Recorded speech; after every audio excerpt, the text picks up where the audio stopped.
ಕ್ರೈಸ್ತ ವಿಶ್ವಾಸಿಗಳಿಗೆ ನಾವು ಕ್ರೈಸ್ತರು ಅನ್ನೋದಕ್ಕೆ ಗುರುತೇನು? ನಿಮ್ಮನ್ನು ಹೇಗೆ ಗುರುತಿಸ್ತಾರೆ ನೀವು ಕ್ರೈಸ್ತರು ಅಂತ? ಶಿಲ್ಬೆ ನೇತಾಕೋಬಿಟ್ರೆ ಕ್ರಿಶ್ಚಿಯನ್, ನೇತಾಕೊಳ್ಳದೆ ಇದ್ದರೆ ಕ್ರಿಶ್ಚಿಯನ್ ಅಲ್ಲ, ಆ ಥರನ? ಸಿನಿಮಾದಲ್ಲಿ ಕಳ್ಳರಿಗೆಲ್ಲ ಶಿಲ್ಬೆನೇ ಕೊಡ್ತಾರೆ, ಕಳ್ಳರು ರೌಡಿಗಳೆಲ್ಲ ಶಿಲ್ಬೆ ನೇತಾಕೊಂತಾರೆ, ಅವ್ರನ್ನೆಲ್ಲ ಕ್ರಿಶ್ಚಿಯನ್ ಅಂತ ಹೇಳೋಕ್ಕಾಗತ್ತಾ? ಆಗಲ್ಲ. ಶಿಲುಬೆನೂ ಅಲ್ಲ. ಶಿಲುಬೆ ಅಂತ ತಗೊಬಿಟ್ರೆ ಕಾಂಪ್ಲಿಕೇಶನ್ ಶುರು ಆಗುತ್ತೆ. ಯಾಕಂದರೆ ಇಬ್ಬರು ಕಳ್ಳರನ್ನು ಯೇಸು ಕ್ರಿಸ್ತರ ಜೊತೆ ಶಿಲ್ಬೆ ಹಾಕಿದ್ರಾ? ಯೇಸುನು ಶಿಲ್ಬೆಗೆ ಹಾಕಿದ್ರು. ಈಗ ಯಾವ ಶಿಲ್ಬೆ ಈಗ ತಗೋಬೇಕು ನಾವೀಗ? ಈಗ ನಿಮ್ಮ ಮನೇಲಿ ನೇತಾಕೊಂಡಿದ್ರಲ್ಲಿ ಯಾವ ಶಿಲ್ಬೆ ನೇತಾಕೊಂಡಿರೋದು? ಮಧ್ಯದಲ್ಲಿ ಶಿಲ್ಬೆನಾ, ಬಲಗಡೆ ಕಳ್ಳನ ಶಿಲ್ಬೆನಾ, ಎಡಗಡೆ ಕಳ್ಳನ ಶಿಲ್ಬೆನಾ, ಯೇಸು ಕ್ರಿಸ್ತರ ಶಿಲ್ಬೆನಾ? ಅದು ನಿಮ್ಮ ಜೀವನ ನೋಡಿದರೆ ಗೊತ್ತಾಗುತ್ತೆ. ನಿಮ್ಮ ಮನೇಲಿ ಶಿಲ್ಬೆ ನೇತಾಕೊಂಡಿರ್ತೀರಲ್ವಾ, ಮನೆಯಲ್ಲಿ, ಗಾಡಿಗಳಲ್ಲಿ, ಅಂಗಡಿಗಳಲ್ಲಿ ಮತ್ತು ಕುತ್ತಿಗೆಯಲ್ಲಿ ಎಲ್ಲ ನೇತಾಕೊಂಡಿರ್ತೀರಿ. ನೀವು ಎಡಗಡೆ ಕಳ್ಳನ, ಬಲಗಡೆ ಕಳ್ಳನ ಅಥವಾ ಯೇಸು ಕ್ರಿಸ್ತರನ ಯಾರು ಅನ್ನೋದು ಜೀವನದಿಂದ ಗೊತ್ತಾಗುತ್ತೆ. ಶಿಲ್ಬೆ ಕರೆಕ್ಟೇ, ಶಿಲ್ಬೆ ಹಾಕ್ಕೊಂಡಿದ್ದೀರಿ, ಬಟ್ ಇದು ಯಾರು ಶಿಲ್ಬೆ ಅನ್ನೋದು ಗೊತ್ತಾಗಬೇಕಲ್ಲ. ಕಂಡುಹಿಡಿಯೋದು ಹೇಗೀಗ? ನಿಮ್ಮ ಜೀವನ ನೋಡಿದರೆ, ನಿಮ್ಮ ಮಾತುಕತೆ, ಜೀವನ ಇದೆಲ್ಲ ನೋಡುವಾಗ ಗೊತ್ತಾಗುತ್ತೆ. ಓ, ಇದು ಬಲಗಡೆ ಕಳ್ಳನ ಶಿಲುಬೆ. ಬಲಗಡೆ ಎಡಗಡೆ ನಾವು ಮಾಡ್ಕೊಂಡಿದ್ದು, ಒಳ್ಳೆ ಕಳ್ಳ ಕೆಟ್ಟ ಕಳ್ಳ ಅಂತೆಲ್ಲ ನಾವು ಮಾಡ್ಕೊಂಡಿದ್ದೀವಿ. ಎನಿವೆ, ಈಗ ನಾವು ಸದ್ಯಕ್ಕೆ ನಾವು ಆ ರೀತಿ ತಗೊಬಿಟ್ಟಿದ್ದೀವಲ್ಲ. ಓ, ಇವ್ರು ಮನೆ ಮೇಲೆ ಹಾಕ್ಕೊಂಡಿರೋದು ಎಡಗಡೆ ಕಳ್ಳನ ಶಿಲುಬೆ, ಇವ್ರು ಹಾಕ್ಕೊಂಡಿರೋದು ಬಲಗಡೆ ಕಳ್ಳನ ಶಿಲುಬೆ. ಬಲಗಡೆ ಕಳ್ಳನ ಶಿಲುಬೆ ಅಂದರೆ ಹೇಗೆ ಹೇಳಿ?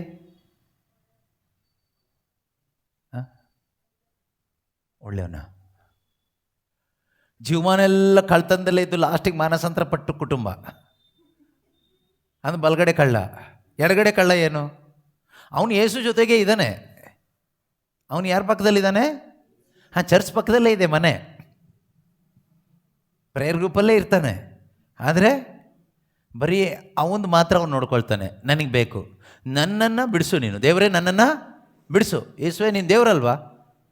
ನೀನು ಸರ್ವಶಕ್ತ ಅಲ್ವಾ? ಎಂತೆಂಥ ಅದ್ಭುತ ಮಾಡಿದಿ, ನನ್ನ ಜೀವನದಲ್ಲೂ ನೀನು ಅದ್ಭುತ ಮಾಡು, ನನ್ನ ನಂಬಿಕೆನ ಹೆಚ್ಚು ಮಾಡು, ಇನ್ನು ನಾನು ನಂಬೇಕಲ್ವ ನಿನ್ನನ್ನು. ಸೊ ಅದರಿಂದ ನನ್ನನ್ನು ಕಾಪಾಡು, ನನ್ನನ್ನು ಕಾಪಾಡು, ನನ್ನನ್ನು ಕಾಪಾಡು. ಶಿಲ್ಬೆ ಹಾಕ್ಕೊಂಡು ನನ್ನನ್ನು ಕಾಪಾಡು, ನನ್ನನ್ನು ಕಾಪಾಡು, ನಾನು ಚೆನ್ನಾಗಿರ್ಬೇಕು ಅನ್ನೋರೆಲ್ಲ ಈ ಎಡಗಡೆ ಕಳ್ಳನ ಶಿಲ್ಬೆ ಹಾಕ್ಕೊಂಡವ್ರೆ. ಬಲಗಡೆ ಕಳ್ಳನ ಶಿಲ್ಬೆ ಹಾಕ್ಕೊಂಡವ್ರು ಯಾರು? ಕೊನೆಯಲ್ಲಿ ಹಿಂದೆ ಕೆಟ್ಟ ಜೀವನ ನಡೆಸ್ತಾ ಇದ್ದು, ಈಗ ಮಾನಸಾಂತರ ಹೊಂದಿ ನಾನು ದೇವ್ರ ಮಗನಾಗಿದ್ದೀನಿ ಅಂತ ಒಂದು ನೇತು ಹಾಕೊಂಡು ಬದುಕೋರು ಬಲಗಡೆ ಕಳ್ಳ. ಕೆಲವರು ಬಲಗಡೆಯಿಂದ ಮತ್ತು ಎಡಗಡೆಗೆ ಶಿಫ್ಟ್ ಆಗೋರು ಇದ್ದಾರೆ. ಈ ಶಿಲ್ಬೆ ಚೇಂಜ್ ಆಗ್ತಾ ಇರುತ್ತೆ. ಇನ್ನು ಮಧ್ಯದೊಂದು ಶಿಲ್ಬೆ ಇದೆ, ಯೇಸು ಕ್ರಿಸ್ತನು ಶಿಲ್ಬೆಗೆ ಹಾಕಿದ್ದು ಅಲ್ವಾ? ಆ ಶಿಲ್ಬೆ ಏನು? ಅದು ಏನು ಕೇಳಿದರೆ, ಆ ಶಿಲ್ಬೆ ಹಾಕೋರು ಯಾರು ಕೇಳಿದರೆ, ಈಗ ಓದಿದ್ರಲ್ಲ ವಾಕ್ಯ, ರಕ್ಷಣೆಯ ದಾರಿಯಲ್ಲಿರುವವರು, ದೇವರ ಚಿತ್ತವನ್ನು ನೆರವೇರಿಸ್ತಾ ಬದುಕುವವರು. ಮಧ್ಯದಲ್ಲಿರೋ ಚಿಹ್ನೆ, ಆ ಶಿಲುಬೆ, ಯೇಸು ಕ್ರಿಸ್ತನ ಶಿಲುಬೆ ದೇವರ ಚಿತ್ತವಾಗಿತ್ತು. ದೇವರ ಚಿತ್ತವಾಗಿ ಅವರಿಗೆ ಸಿಕ್ಕಿದಂಥ, according to the will of God, ದೇವರ ಇಚ್ಛೆ ಪ್ರಕಾರ ಸಿಕ್ಕಿದ ಶಿಲುಬೆ. ಆ ಶಿಲುಬೆ ನೇತಾಕೊಂಡವ್ರು ಏನು ಮಾಡ್ತಿರ್ತಾರೆ? ಅವ್ರ ಜೀವನದಲ್ಲಿ ಒಂದೇ ಗುರಿ, ದೇವರ ಇಚ್ಛೆ ನೆರವೇರಿಸಬೇಕು, ದೇವರ ಇಚ್ಛೆ ಪ್ರಕಾರ ಬದುಕಬೇಕು. ಇದೇ ಗುರಿಯಲ್ಲಿರ್ತಾರೆ. ಈಗ ನಿಮಗೆ ಗೊತ್ತಾಗಿರ್ಬೋದು, ನೀವು ಮನೇಲಿ ನೇತಾಕೊಂಡಿರೋ ಶಿಲುಬೆ, ಕುತ್ತಿಗೆಯಲ್ಲಿ ನೇತಾಕೊಂಡಿರೋ ಶಿಲ್ಬೆ ಯಾವ ಶಿಲ್ಬೆ ಅನ್ನೋದು ಗೊತ್ತಾಯ್ತಾ? ಗೊತ್ತಾದ ಮೇಲೆ ಏನು ಮಾಡಬೇಕು ಕೇಳಿದರೆ, ಒಂದು ವೇಳೆ ಈ ಇಬ್ಬರು ಕಳ್ಳರಲ್ಲಿ ಯಾವುದಾದ್ರೂ ಆದರೆ ಅದನ್ನು ಸೈಡಿಗೆ ಇಟ್ಟುಬಿಟ್ಟು, ನಮ್ಗೆ ಅದು ಬೇಡ, ಯೇಸುವಿನ ಶಿಲ್ಬೆ ಬೇಕು. ಕೆಲವರು ಹೇಳ್ತಾರಲ್ಲ, ಇದು ಜೆರುಸಲೇಮಿಂದ ತಂದು ಶಿಲ್ಬೆ ಅಂತ, ಬಿಸ್ನೆಸ್ಗೋಸ್ಕರ.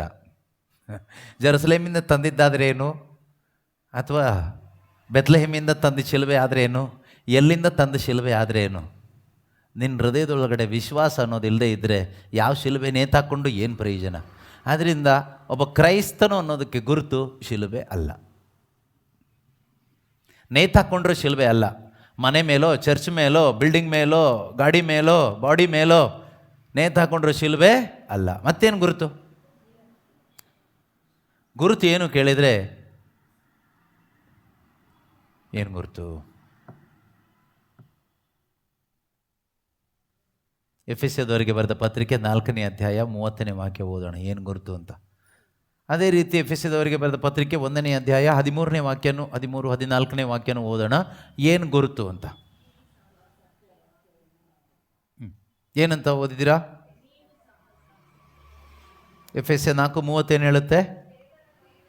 ದೇವರ ಪವಿತ್ರಾತ್ಮನನ್ನು ನೋಯಿಸದಿರಿ, ವಿಮೋಚನೆಯ ದಿನದಂದು ನೀವು ದೇವರಿಗೆ ಸೇರಿದವರು, ದೇವಜನ ಎಂದು ತೋರಿಸಲು ನಿಮ್ಮ ಮೇಲೆ ಒತ್ತಲಾಗಿರುವ ಮುದ್ರೆಯು ಅವರೇ. ಇಂಗ್ಲೀಷಲ್ಲಿ ಏನಿದೆ ಗೊತ್ತಾ? You were marked with the seal of the day of redemption. Holy spirit is the mark, ಗುರುತು. ಹಳೆ ಒಡಂಬಡಿಕೆ ಇಸ್ರಾಯೇಲ್ ಜನರಿಗೆ, ಯಹೂದ್ಯ ಜನರಿಗೆ ಗುರುತು ಏನಾಗಿತ್ತು? What was the mark? Circumcision ಅಥವಾ ಸುನ್ನತಿ. ಅವರ ಚರ್ಮದ ಮೇಲೆ ಒಂದು ಗುರುತಿರ್ತಾ ಇತ್ತು. ಅದು ನೋಡಿದಾಗ ಇವನು ಯಹೂದ್ಯ ಅಂತ ಗೊತ್ತಾಗ್ತಾ ಇತ್ತು. ಆದರೆ ಹೊಸ ಒಡಂಬಡಿಕೆಯಲ್ಲಿ ಮಾರ್ಕ್ ಒಳಗಡೆ ಸೇರ್ಕೊಬಿಟ್ಟಿದೆ. ಗುರುತು ಒಳಗಡೆ ಗುರುತು. ಹಳೆ ಒಡಂಬಡಿಕೆಯಲ್ಲಿ ಹೊರಗಡೆ ಗುರುತು. ಹೊಸ ಒಡಂಬಡಿಕೆಯಲ್ಲಿ ಗುರುತಿಯಲ್ಲಿ ಒಳಗಡೆ. ಹಳೆ ಒಡಂಬಡಿಕೆಯಲ್ಲಿ ಗುರುತು ಯಾರು ಹಾಕ್ತಾ ಇದ್ದಿದ್ದು? ಮನುಷ್ಯರು ಗುರುತು ಹಾಕ್ತಾ ಇದ್ದರು. ಸುನ್ನತಿ ಯಾರು ಮಾಡ್ತಾಯಿದ್ರು? ಮನುಷ್ಯರು ಮಾಡ್ತಾ ಇದ್ದಿದ್ದು. ಹೊಸ ಒಡಂಬಡಿಕೆಯಲ್ಲಿ ಈ ಸುನ್ನತಿ, ಒಳಗಡೆ ಸುನ್ನತಿ, ಈ ಮಾರ್ಕು ದೇವರೇ ಮಾಡುವಂಥದ್ದು. ಇದು ದುಡ್ಡು ಕೊಟ್ಟು ಮಾಡಿಸ್ಕೊಳ್ಳೋಕ್ಕಾಗಲ್ಲ, ದುಡ್ಡು ಕೊಟ್ಟು ಮಾಡಿಸ್ಕೊಳ್ಳೋಕ್ಕಾಗೋದಿಲ್ಲ, ಇನ್ಫ್ಲೂಯೆನ್ಸಿಂದ ಮಾಡಿಸ್ಕೊಳ್ಳೋಕ್ಕಾಗೋದಿಲ್ಲ. ಸುನ್ನತಿ ಬೇಕಾದರೆ ಹೇಗೋ ನಾಟಕ ಮಾಡಿ ಮಾಡಿಸ್ಕೊಬಿಡ್ಬೋದು. ಮೋಶೆ ದಯವಿಟ್ಟು ನನಗೂ ಸುನ್ನತಿ ಮಾಡು, ನಾನು ಎಲ್ಲ ನೀನು ಹೇಳೋದೆಲ್ಲ ಕೇಳಿಬಿಡ್ತೀನಿ ಅಂತ. ನೀನೇನು ಆಜ್ಞೆ ಕೊಟ್ಟಿದ್ದೆ ಎಲ್ಲ ನಾನು ಅನುಸರಣೆ ಮಾಡ್ತೀನಿ, ಇವತ್ತಿಂದ ನಾನು ಯಹೂದ್ಯನಾಗ್ತೀನಿ ಅಂತ ಹೇಳಿದ ತಕ್ಷಣ ಬಾಪ ಅಂತ ಹೇಳ್ಬಿಟ್ಟು ಕಟ್ ಮಾಡಿಬಿಡ್ತಾ ಇದ್ದ, ಟಕ ಟಕ ಟಕ ಅಂತ. ಸೊ ಮೋಶೆಗೆ ಹೃದಯ ಕಾಣ್ತಾ ಇರಲಿಲ್ವಲ್ಲ. ಆದರೆ ಯೇಸು ಸ್ವಾಮಿ ಹತ್ರ ಈ ನಾಟಕ ನಡೆಯಲ್ಲ. ದೇವ್ರ ಮುಂದೆ ಯಾವ ನಾಟಕನೂ ನಡೆಯಲ್ಲ. ದೇವರೊಬ್ಬನ ದೇವಜನ ಅಂತ ಒಪ್ಕೋಬೇಕಾದ್ರೆ ಅವನ ಹೃದಯನ ನೋಡ್ತಾರೆ, ಫಸ್ಟ್ ಹಾರ್ಟ್ ನೋಡ್ತಾರೆ. ನಿಮ್ಮ ತಾತ ಕ್ರಿಶ್ಚಿಯನ್ ಆಗಿದ್ದೀರಾ, ನಿಮ್ಮ ಅಪ್ಪ ಕ್ರಿಶ್ಚಿಯನ್ ಆಗಿದ್ದೀರಾ, ಅಥವಾ ಕ್ರೈಸ್ತ ವಂಶದಲ್ಲಿ ಹುಟ್ಟಿದ್ದೀರಾ, ಇದು ಯಾವುದು ನೋಡೋದಿಲ್ಲ. ಯಾವ ಇನ್ಫ್ಲೂಯೆನ್ಸು ನಡೆಯೋದಿಲ್ಲ, ಡೊನೇಷನ್ನು ನಡೆಯೋದಿಲ್ಲ, ಕಾಣಿಕೆನೂ ನಡೆಯೋದಿಲ್ಲ. ಕೆಲವರು ಹೇಳ್ತಾರಲ್ಲ, ನಾವು ಚರ್ಚಿಗೆ ತುಂಬ ಡೊನೇಷನ್ ಕೊಟ್ಟಿದ್ದೀವಿ, ಅದೆಲ್ಲ ವರ್ಕೌಟ್ ಆಗೋದೇ ಇಲ್ಲ. ಯಾಕೆ ಅಂದರೆ ಈ ಒಳಗಡೆ ಮಾರ್ಕ್ ಹಾಕೋರು ಮನುಷ್ಯರಲ್ಲ, ಯಾವುದೋ ಪಾಸ್ಟರು ಅಲ್ಲ, ಫಾದರು ಅಲ್ಲ. ಅವರು ನೀರಲ್ಲಿ ಮುಳುಗಿಸ್ಬೋದು, ಎತ್ಬೋದು, ಅಷ್ಟೇ ಬಿಟ್ಟರೆ ಈ ಮಾರ್ಕ್ ಹಾಕೋದು ಒಳಗಡೆ ಮಾರ್ಕ್ ಆಗಿರೋದ್ರಿಂದ ಈ ಮಾರ್ಕ್ ಹಾಕೋದು ದೇವರು ಹಾಕೋದು. ಅರ್ಥ ಆಗ್ತಿದೆಯಾ? ಅಂತರಂಗದಲ್ಲಿ ಈ ಮಾರ್ಕ್ ಹಾಕೋದು. ಆ ಮಾರ್ಕೆ ಪವಿತ್ರಾತ್ಮ, ಹೋಲಿ ಸ್ಪಿರಿಟ್.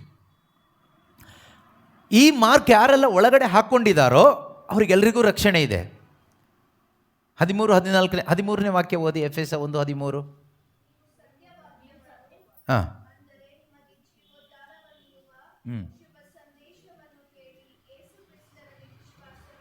ಹಾಂ ಯಾರಿಂದ ಮುದ್ರಿತರಾದ್ರಿ? ದೇವರು ವಾಗ್ದಾನ ಮಾಡಿದ ಪವಿತ್ರಾತ್ಮ ಅವರಿಂದ ಮುದ್ರಿತರಾದಿರಿ. ಹಾಂ ಹಾಂ ಹಾಂ ಹಾಂ ಹಾಗಾದರೆ ಒಬ್ಬ ಮನುಷ್ಯ ಹಳೆ ಒಡಂಬಡಿಕೆ ಪ್ರಕಾರ ದೇವ ಜನ, ಗಾಡ್ಸ್ ಪೀಪಲ್ ಅಂತ ಅನ್ನಿಸ್ಕೋಬೇಕಾದ್ರೆ ಅವನ ಮೇಲೆ ಒಂದು ಮಾರ್ಕ್ ಇರುತ್ತೆ. ಯಾವ ಮಾರ್ಕು? ಗುರುತಿರುತ್ತೆ. ಏನು ಗುರುತು? ಸುನ್ನತಿ. ಅದು ಗಂಡಸರಿಗೆ ಮಾತ್ರ ಇರ್ತಾ ಇತ್ತು, ಮತ್ತು ಅವರಿಂದ ಹುಟ್ಟಿದ ಹೆಣ್ಣು ಮಕ್ಕಳಿಗೂ ಅಥವಾ ಅವರನ್ನ ವಿವಾಹವಾದ ಹೆಣ್ಮಕ್ಕಳಿಗೂ ಅದು ಸಂಬಂಧಪಟ್ಟಿರುತ್ತೆ, ಆ ಕುಟುಂಬಕ್ಕೆ ಸಂಬಂಧಪಟ್ಟಿರುತ್ತೆ. ಯಹೂದ್ಯ ಕುಟುಂಬಕ್ಕೆ ಸೇರಬೇಕಾಗಿತ್ತು ಯಹೂದ್ಯ ಅನ್ನಿಸ್ಕೋಬೇಕಾದ್ರೆ. ಸುನ್ನತಿ ಆಗಿರಬೇಕಾಗಿತ್ತು ಅಥವಾ ಸುನ್ನತಿ ಆದವನ ಜೊತೆನಲ್ಲಿರಬೇಕಾಗಿತ್ತು. ದೇಹದಲ್ಲಿ ಒಂದು ಚಿಹ್ನೆ, ಮಾರ್ಕ್. ಗಂಡಸರ ಜನನೇಂದ್ರಿಯ ಮುಂದೊಗಲನ್ನು ತೆಗಿತಾ ಇದ್ರು, ಕಟ್ ಮಾಡಿ ತೆಗಿತಾ ಇದ್ರು. ಇದು ಯಾವಾಗಲೂ ಶಾಶ್ವತವಾಗಿ ಸಾಯುವ ತನಕನೂ ಈ ಗುರುತಿರ್ತಾ ಇತ್ತು. ಅದರಿಂದ ಗುರುತಿಸಲ್ಪಡ್ತಾ ಇದ್ರು, ಇವನು ಯಹೂದ್ಯ, ದೇವಜನ, ಇವರು ದೇವರಿಗೆ ಸೇರಿದವರು ಅಂತ ಒಂದು ಚಿಹ್ನೆ. ಹೊಸ ಒಡಂಬಡಿಕೆ ಪ್ರಕಾರ ಒಬ್ಬ ಮನುಷ್ಯ, ಕ್ರಿಶ್ಚಿಯನ್ ಅಂತ ಬರೋದಿಲ್ಲ, ಒಬ್ಬ ಮನುಷ್ಯ ಯಾರೇ ಆಗಲಿ, ಅವನು ದೇವಜನ, ಅವನು ನಿಜವಾದ ಕ್ರೈಸ್ತ ವಿಶ್ವಾಸಿ, ದೇವರಿಗೆ ಸೇರಿದವನು ಅನ್ನೋದಕ್ಕೆ ಗುರುತು ಏನು ಕೇಳಿದರೆ, ಅವನ ಆತ್ಮದಲ್ಲಿ ಸಿಕ್ಕಿದ ಮುದ್ರೆ, ಪವಿತ್ರಾತ್ಮ ಎಂಬ ಮುದ್ರೆ. ಈ ಮುದ್ರೆ ಹೊಂದಿದವರೇ ನಿರೀಕ್ಷಿಸ್ತಾ ಇರಲಿಕ್ಕಾಗುತ್ತೆ. ಈ ಮುದ್ರೆ ಇಲ್ಲಿದ್ದವ್ರಿಗೆ ನಿರೀಕ್ಷೆ ಇಲ್ಲ. ಅವ್ರಿಗೆ ನಿರೀಕ್ಷೆ ಏನು ಗೊತ್ತಾ? ನಾಳೆ ಎಲ್ಲ ಚೆನ್ನಾಗಾಗುತ್ತೆ, ಇವತ್ತು ಫ್ಯಾನ್ ತಿರುಗ್ತಾ ಇಲ್ಲ, ನಾಳೆ ತಿರುಗ್ಬೋದು, ಯೇಸುವೆ ಸ್ತೋತ್ರ ಸ್ತೋತ್ರ ಸ್ತೋತ್ರ, ಹರಕೆ ಹೊತ್ಕೊಂಡು ಬಂದಿದ್ದೀವಿ ಫ್ಯಾನ್ ತಿರುಗಲಿಕ್ಕೆ, ಫ್ಯಾನ್ ನಾಳೆ ತಿರುಗ್ಬೋದು. ಮನೆಗೆ ಇನ್ನೂ ಕರೆಂಟ್ ಬಂದಿಲ್ಲ, ಕರೆಂಟ್ ಬರಬೇಕು, ಟ್ಯೂಬ್ಲೈಟ್ ಉರಿಬೇಕು ಅಂತ 3 ದಿವಸದಿಂದ ಧ್ಯಾನ ಮಾಡ್ತಾಯಿದ್ದೀವಿ, ಪ್ರಾರ್ಥನೆ ಮಾಡ್ತಾಯಿದ್ದೀವಿ, ಉಪವಾಸ ಮಾಡಿ ಪ್ರಾರ್ಥಿಸ್ತಾ ಇದ್ದೀವಿ, 4 ದಿವಸ ಆಯಿತು, ಸದ್ಯದಲ್ಲಿ ಲೈಟ್ ಬರ್ಬೋದು. ಅವರಿಗೆಲ್ಲ ಈ ನಿರೀಕ್ಷೆ, ಲೋಕದಲ್ಲಿ ಒಳ್ಳೆಯದಾಗ್ಬೋದು ಎಂಬ ನಿರೀಕ್ಷೆಯಲ್ಲಿ ಬದುಕುವವರೇ ಲೋಕದ ಜನರು. ಆದರೆ ಆಗಮನ ಕಾಲದಲ್ಲಿ ಇರುವವರೇ ನಿಜವಾಗಲೂ ದೇವಜನರು. ದೇವಜನರಿಗೆ ಇರುವಂಥ ಕಾಲ ಆಗಮನ ಕಾಲ. ಈ ಆಗಮನ ಕಾಲದ ಲಕ್ಷಣ ಏನು ಕೇಳಿದರೆ, ಎದುರು ನೋಡೋದು, ಎಕ್ಸ್ಪೆಕ್ಟಿಂಗ್, ವೆಯ್ಟಿಂಗ್, ಈಗರ್ಲಿ ವೆಯ್ಟಿಂಗ್. ಯಾರಿಗೋಸ್ಕರ? ಯೇಸು ಬರ್ತಾರೆ, ಕರ್ಕೊಂಡು ಹೋಗ್ಲಿಕ್ಕೆ ಬರ್ತಾರೆ, ನ್ಯಾಯವಾದ ತೀರ್ಪನ್ನು ಕೊಡಲಿಕ್ಕೆ ಬರ್ತಾರೆ, ಅರಸನಾಗಿ ಬರ್ತಾರೆ, ಮಧುವಣಿಗನಾಗಿ ಬರ್ತಾರೆ, ದೇವರಾಗಿ ಬರ್ತಾರೆ, ಸರ್ವಶಕ್ತನಾಗಿ ಬರ್ತಾರೆ, ಪ್ರಭಾವದೊಂದಿಗೆ ಬರ್ತಾರೆ, ಅಧಿಕಾರದೊಂದಿಗೆ ಬರ್ತಾರೆ. ಇದನ್ನು ಎದುರು ನೋಡ್ತಾ ಸಂತೋಷದಲ್ಲಿ ಬದುಕೋದು. ಇದಕ್ಕೆ ಏನು ಬೇಕು? ಮುದ್ರೆ ಒತ್ತಿಸ್ಕೊಂಡವ್ರಿಗೆ ಮಾತ್ರ ಆಗುತ್ತಿದ್ದು, ಮುದ್ರೆ ಇರೋರಿಗೆ ಮಾತ್ರ ಈ ನಿರೀಕ್ಷೆ ಇರುತ್ತೆ. ಯಾವ ಮುದ್ರೆ? ಸುನ್ನತಿ ಅಲ್ಲ, ಶಿಲುಬೆ ಗುರುತಲ್ಲ, ಒಳಗಡೆ ಆತ್ಮದಲ್ಲಿ ಪವಿತ್ರಾತ್ಮನ ಮುದ್ರೆ.